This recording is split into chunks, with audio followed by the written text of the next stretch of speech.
This is going to be a short little video on how I did a Pro R build on a budget.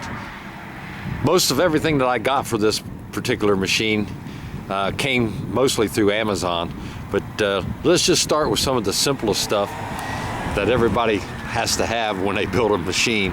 Is everybody wants a chase light. This chase light that's on this machine right here came from Amazon, and it cost $89. It fits perfectly in between the bars. It does stop lights, tail lights, brake lights, hazard flashing, chase lights, 8 different combinations, and it costs $89 versus the one that Polaris tries to sell you for 650 bucks. Show you how I did the chase light mount. Mounts up underneath the roof, and then it comes out and the wire goes through the tube, back down the tube, and then out so that it's all hidden. So all the wiring is inside the tube. And like I said, the chase light just barely fits in between the tubes.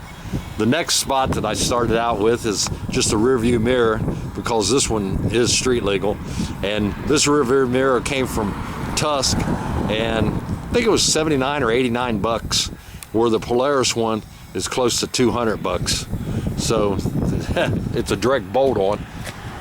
The light bar on the top, again, another Amazon product. I think this one is 38 inches wide, but I also turned the brackets, these brackets here, inside so they don't stick to the outside. And the reason I did that, it gives it a cleaner look. But when you do that, be sure that you always check in here underneath the roof. There's some bracketing in there, and you want to be sure that you drill the bracket holes here in between the bracketing there so you don't have any kind of interference. Again, came down here and I used Tusk rear view mirrors. These things are really good. They're aluminum, they're breakaway. I don't see anything wrong with them. They're real low profile clamps, so that if you have a windshield on your machine, they won't affect they put a gap in your windshield. And again, they were $99 for a pair versus Polaris is like 250 bucks. This windshield is a Polaris windshield, and I went with it rather than a glass windshield, because when I do ride off-road, I always like to take the windshield off. The nice thing about this windshield, it's got a couple of brackets and they just unsnap and the windshield comes off in a matter of a couple of minutes. And it also doesn't ride on the frame rail. So by it not riding on the frame rail, it doesn't mar the finish on your roll bar. Let's see, down here, I used a set of ABF Pro Elite, I guess you call them, I don't know, they stop you from skinning up your interior when you step in and out of it. Then of course the rock sliders are Polaris, and they were kind of expensive. They're 400 bucks. The ABF things are kind of expensive too. They're 100 bucks, but you know, just a few little things to set it off. But anyway, that's what I did for most of the bolt-on stuff on this. I did do a bracket here on the back. It's made by Tusk, and gives you something that if you stick things in the bed, you can strap them down and they won't bounce off as easy. And it was $99.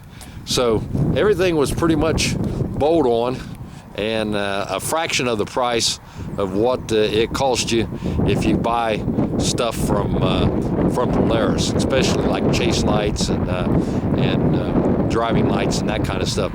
Oh, I was going to show you also the turn signal kit that I did was just the bubble lights. So there's the bubble lights in the front for the turn signal. And another thing that I also did was I bought the switch package, again, off of Amazon.